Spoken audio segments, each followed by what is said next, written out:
Hey guys, welcome to my channel, or welcome back if you've been here before. My name is Jen, and here on this channel we are all about encouraging and empowering women to walk in their true identity. I asked you guys over on Instagram to ask me anything you wanted to know about type 1 diabetes as far as my journey goes. So I do want a disclaimer. Obviously, I'm not a healthcare professional. These answers are just true for me and my experiences. Keep watching this video if you want to know more about my journey with diabetes. Oh, my blood sugar is low. It doesn't even feel low. Do you see that? I really need to eat dinner. It's 7 o'clock. I normally try not to eat past 7 o'clock. Or I say normally, it's a new thing I'm trying. But I'm just gonna eat a few glucose tablets right now. I'm sure you guys do not want to watch me eat this right now. Alright, I'm all about realness, so a live time while I'm eating these glucose tablets, I'm just gonna answer these questions. How does it impact your daily life? Well, here's a prime example right now. Actually, my energy feels pretty fine, so I'm surprised by that, but how does it impact my daily life? Well, I at this point don't really know anything different, but obviously I know from observation what a normal life is like. So I have to check my blood sugar before I work out. It's suggested that I check my blood sugar before I drive, and the reason why I said suggested is because do I always do that? No. But now I have the Dexcom G6, so I can just look at my watch and we're fine. Anyways, you know, I'm constantly having to make sure that my blood sugars are in good range. So, for example, last night I was woken up a couple of times. My alarm, I almost thought about pulling my camera out, but when my blood sugar is low, I really lose focus. But my alert went off in the middle of the night because my blood sugar was low. So sometimes I lose sleep, but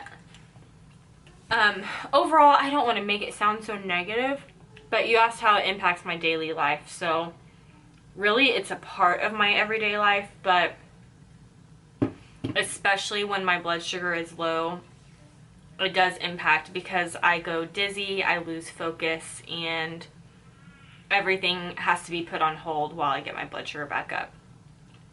But right now, I'm sitting here, so it's fine. How is it different than type 2?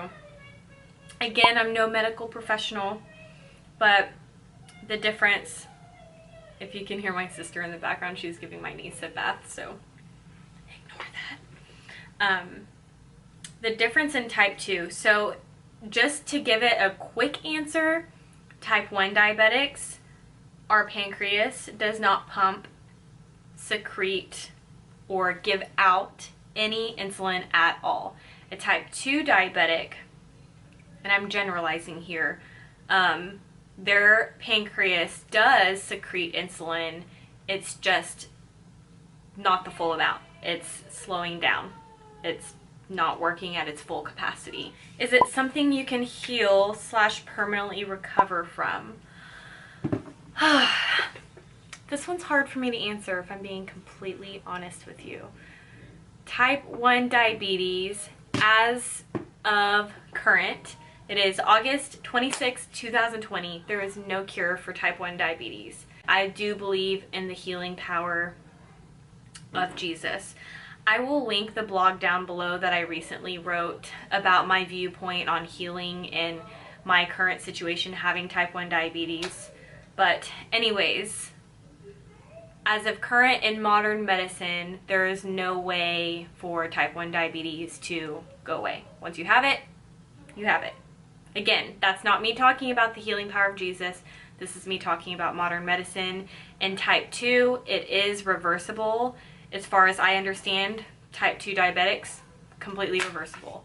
Type 1, my pancreas is in my body pumping no insulin, and as far as we can all tell in this world, once he stops pumping insulin, he stops. Do you see what the difference is between type 1 and type 2? Wait, what the difference? Can you explain? I think I already explained that. You can literally type in Google or any search engine, what's the difference between type 1 and type 2 diabetes, and I bet you could get a really good medical answer. Somebody asked how long I've had the pump. So I actually do not use an insulin pump. I did for 3 years. I do have an insulin pump. I have the device. I don't use it. I can't even remember when I stopped using it. It's been more than 2, maybe even 3 years now. For me personally, I did not like having the pump because I didn't like having the device on me all the time. I was also in a different headspace, so I could maybe change my mind in the future. Like I said, I wore the pump for 3 years.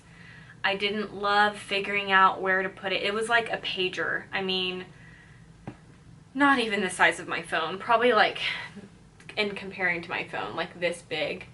But I didn't like wearing it all the time, so that's my quick answer for that. Did you deal with chronic fatigue? If so, what helped? You asked, did I, as in past tense.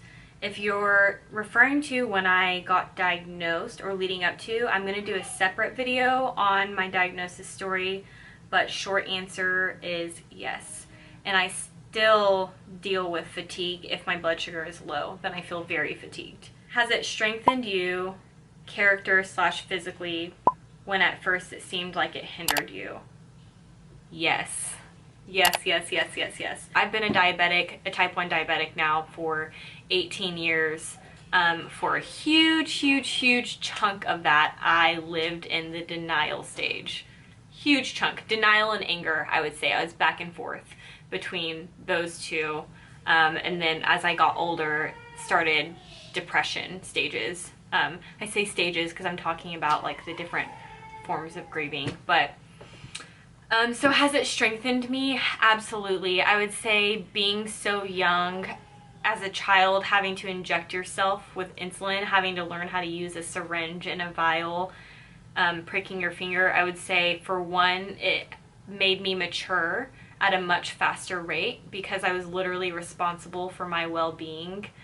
Obviously, I had the support of family and friends, and then at a young age, mostly family, but when mom and dad and sister weren't around, I was responsible for giving myself medicine. When I ate, you know, no medicine, you could, not to be dramatic, but long story short, you could die. So yeah, matured me at a very young age. Physically, I would say that's really been a journey in my 20s. I'm gonna be 27 next month. Actually, when you guys see this video, no, I'll upload it at the end of August. Sorry, disregard. I will be 27 on September 23rd.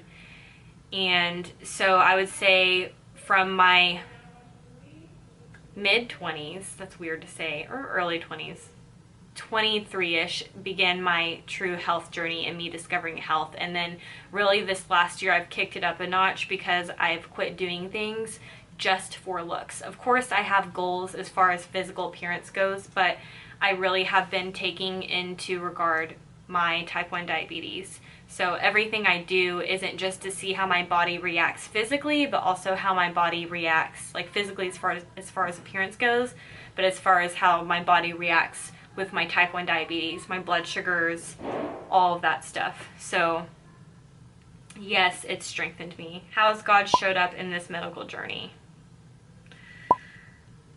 Oh, I feel like, wow, the lighting, I'm sorry. How has God showed up in this medical journey? That's a very loaded question, Sydney. How has God showed up? Short answer, in so many ways, in more ways than we would ever have time for me to sit and film and for you to sit and watch this video. Does it help to change your diet/workout more? Yes. Obviously, the more healthy I am, the better my body reacts, and that's really all of us, whether type 1 diabetic or not.